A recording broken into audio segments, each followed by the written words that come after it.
dowladda Turkiga ayaa u suura gashay inay qaab kale ku hesho diyaaradaha uusan duuliyaha saarnayn ee duqeymaha fuliyo kuwaasi oo uu horey Mareykanka uga mamnuucay inuu ka iibiyo.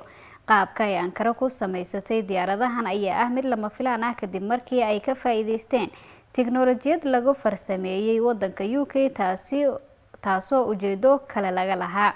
gantaalo markii ugu horeysay lagu hindisay Ingiriiska ayaa Turkiga u sahlay inay sare u qaadaan awoodda dhinaca tiknoolajiyadda iyada oo hadda khubarada ay ka digayaan khatarta ka dhalan karta arrintaasi.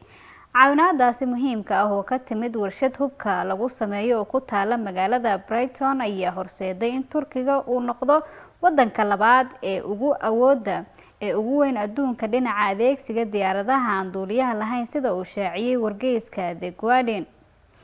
Ankara waxay sidoo kale iskeed ugu biirtay wadamo uu Mareykanka siiyay diyaaradaha noocaasi ah oo loogu talagalay dagaalka ka dhanka ah kooxaha argagixisada.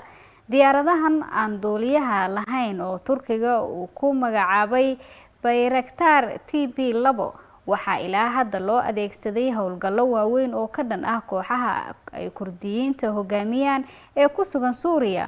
howlgalladaasi mid ka mid ah waxaa ku dhintay 449 ruux. dowladda Azerbaijan ayaa Turkiga ka iibsatay diyaaradaha loo yaqaan UAV waxaana la tuhunsan yahay inay u adeegsatay dagaalka ay kula jirto Armenia ee ka dhacay gobolka lagu muransan yahay ee Nagorno-Karabakh. hase yeeshee inta uusan dagaalkaasi dhicin ka hor Turkiga ayaa si rasmi ah ugu soo biiray suuqa militariga ee lagu iibiyo diyaaradda droneska kaasoo ay horey ugu jireen dalal fara ku tiris ah. dadka falanqeeya arrimaha militariga ayaa sheegay in Turkiga uu si degdeg ah sare ugu qaadayo awoodiisa